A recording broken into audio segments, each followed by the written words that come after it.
Common people ఎక్కువ అనుకునేది అదే, డబ్బులు వస్తున్నాయి కదా చేస్తారు.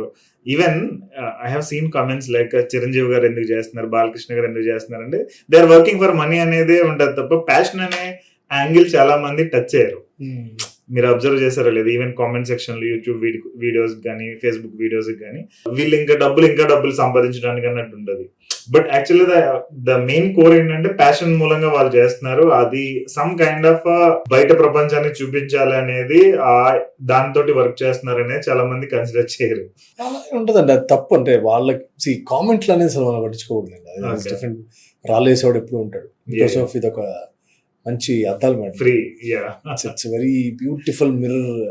లోపల ఏం జరుగుతుందో తెలియదు కానీ వాళ్ళదేముంది. ఇప్పుడు సింపుల్ కామెంట్ ఏ టైంలో ఎక్కడ కూర్చొని రాస్తుంటాడు comment. That is not. But the point here is వీళ్ళకి అంటే అలా కామెంట్ చేసే వాళ్ళకు కూడా ఒక అసలు నన్ను అడిగితే బాలకృష్ణ గారి ఏజ్ ఎంత, చిరంజీవి గారి ఏజ్ ఎంత, అసలు వాళ్ళ ఏజ్ లో ఆ టైంకి 5:30, 6 o'clock లేచి రెడీ అయిపోయి అక్కడ సెట్కి వచ్చి ఉదయం నుంచి సాయంత్రం 7:30, 6:30, 9:30, 10, 11 అయినా వెయిట్ చేసి వర్క్ చేసి ఇంటికి వెళ్తున్నారంటే వాళ్ళకి డబ్బు లేవా? కూర్చుంటే ఇంకొక 10 తరాలకి ఈజీగా లేదా ఉంది కదా, మరి ఎందుకు చేస్తున్నారు? సింపుల్. వీళ్ళందరికీ ఏంటంటే ఓకే డబ్బులు వచ్చేసరికి పని బాగుండ లేకుండా చేస్తున్నారు అంటారు. కానీ మీరు చేసే పనులు మీరు ఎంతో గొప్పగా రోజు 24 hours కరెక్ట్ గా చేస్తున్నారు చెప్పండి. చేయదు. రాసేవాడు కామెంట్లు ఏముంది, 100 మంది రాస్తారు, చాలా మంది అంటారు. కానీ that's not true. Industry is completely different with all industries. A industry కానీ ఇప్పుడు ఫర్ ఎగ్జాంపుల్ మీరే ఒక 100 కోట్లు సంపాదించారండి.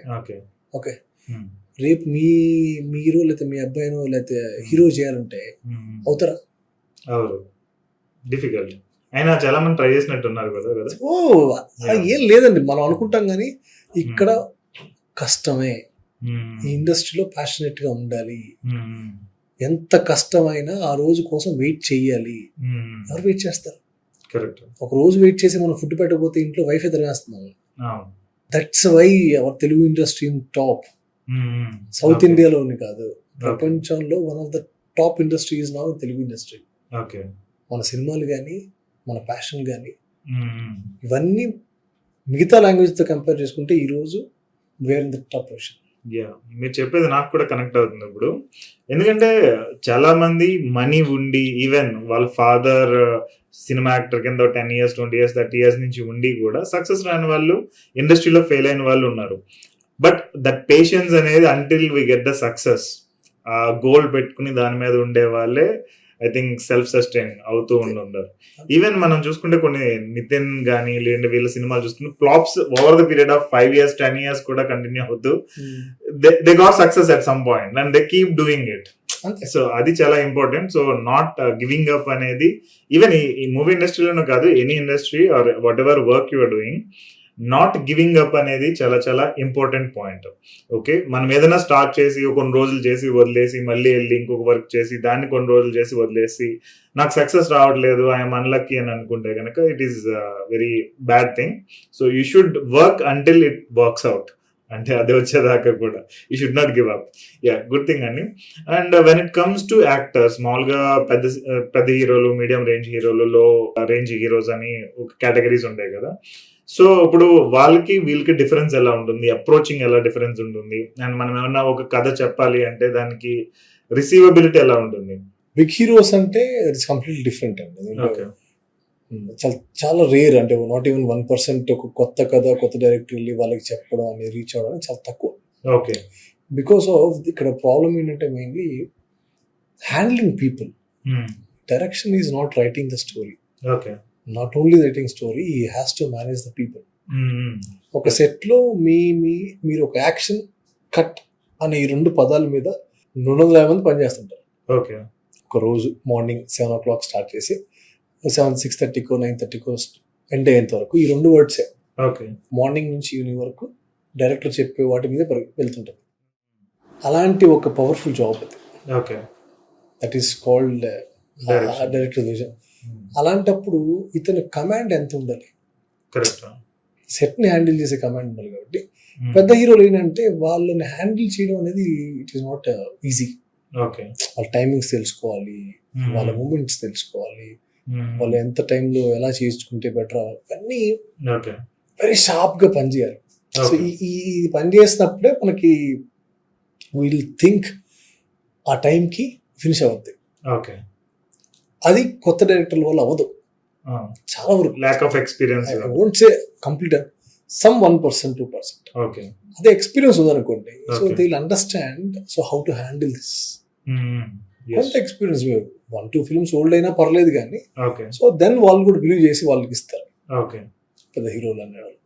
సో చిన్న హీరోలు అంటే దట్స్ ఓకే, ఒక షార్ట్ ఫిల్మ్స్, వెబ్ సిరీస్ లో అలా తీసినా కూడా కథ బాగా చెప్పగలిగినా కూడా వాళ్ళు చాలా మంది 5 to 6 crores of budget heroes లో కూడా ఓకే. ఇచ్చేస్తున్నారు, వాళ్ళు చేస్తున్నారు. దాంట్లో క్లిక్ అయిపోయి ఉన్నాయి, ఓకే. క్లిక్ అయి హిట్ అయినవి ఉన్నాయి, అలా చేసిన వాళ్ళు ఉన్నారు. That's not wrong, it's all directors vision అంతే. ఓకే.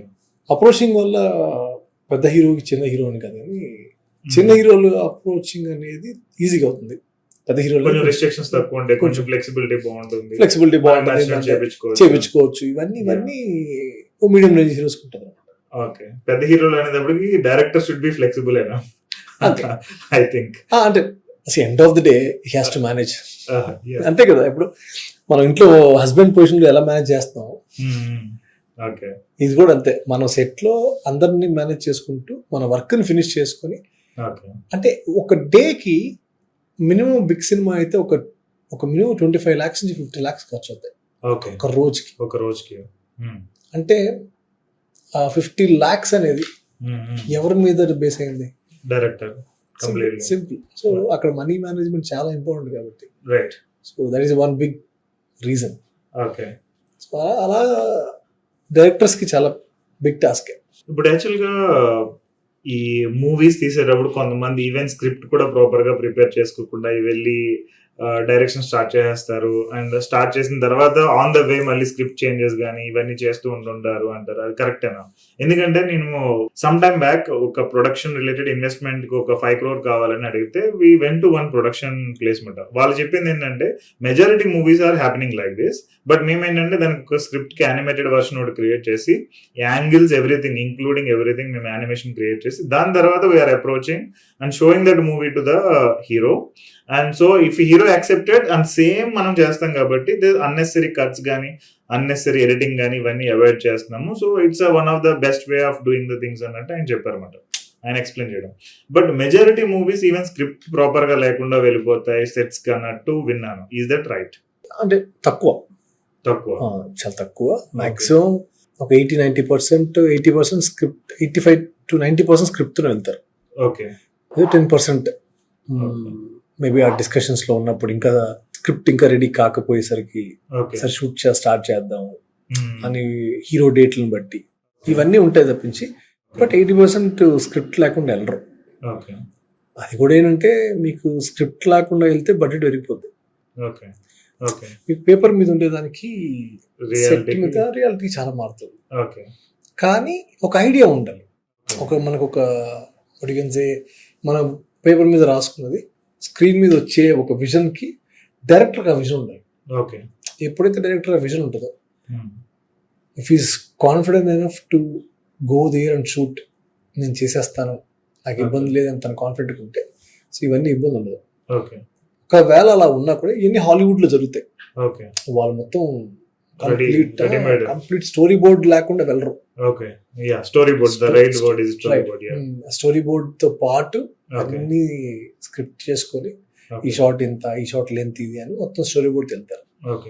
మన దగ్గర అది చాలా తక్కువ జరుగుతాయి. స్టోరీ బోర్డ్ తెలిసిన వాళ్ళు 5-10% అంతే. బట్ మన దగ్గర ఉన్న అడ్వాంటేజ్ ఏంటంటే స్టోరీ బోర్డ్ తో వెళ్ళే డిసడ్వాంటేజ్ ఉంది, అడ్వాంటేజ్ ఉంది. స్టోరీ బోర్డ్ తో వెళ్తే మనం అదే తీస్తాం. బట్ ఒకవేళ డైరెక్టర్ కి ఆ విజన్ ఉంటే, ఇఫ్ ఎడిటెడ్ వర్షన్ ఇది నేను చేస్తానని వెళ్తే మాత్రం డెఫినెట్లీ ఏం కావాలనేది తనకు తెలిస్తే వెళ్ళి అక్కడ షూట్ చేసుకుని జాగ్రత్తగా తీసుకొస్తాడు. టైం వేస్ట్ అవ్వదు, ఫుటేజ్ వేస్ట్ అవ్వదు, ఏమవ్వదు.